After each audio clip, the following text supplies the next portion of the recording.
पूर्वतन महाशय कहले जे आमे ये बीजेपी वाला मिछ कहउछली मु आज देखिए मु रात थी 4 छक 4 छक रु मु आज एठिक आसला बेले 170 किलोमीटर 170 किलोमीटर हम 120 किलोमीटर देगी आसली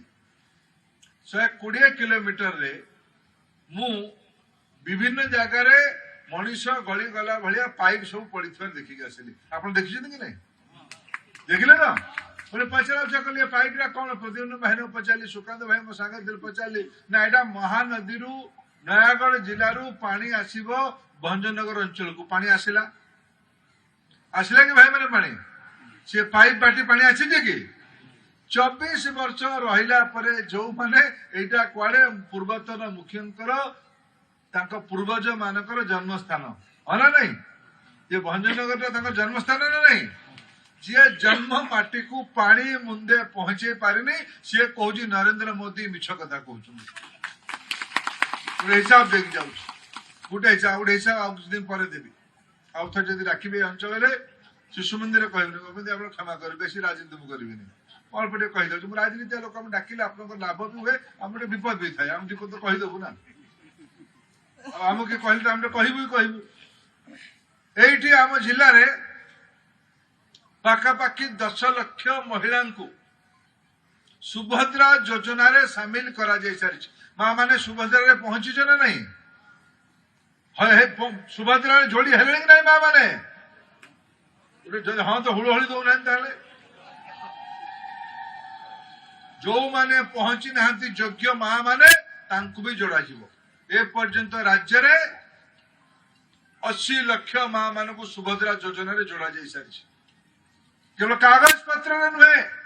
गंजाम जिले में 10 लाख ता भर हो सारे गंजाम जिले में आउ 2 लाख खंडे मार्च मास सुधा जोड़ा हो मुझे जिलार प्रशासनिक अधिकारी मान पचारि बुझुली जो 10 लाख जोड़ा होती 5000 गोटे किस्ती मिल सारा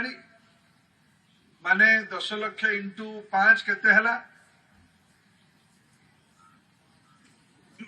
500 कोटी टंका आउ 500 कोटी टंका मार्च 8 मिल यही वर्ष जो मानक जो राज्य पूर्वतन मुख्य कहते मिछ कथा कहीकि आमको लोक भुआ मणिदेले गंजाम लोक मैंने बोका कि गंजाम लोक मैंने मोदी को भरोसा कले कि नहीं भाई भौणी मैंने कले ना भंकिया बोका बनैला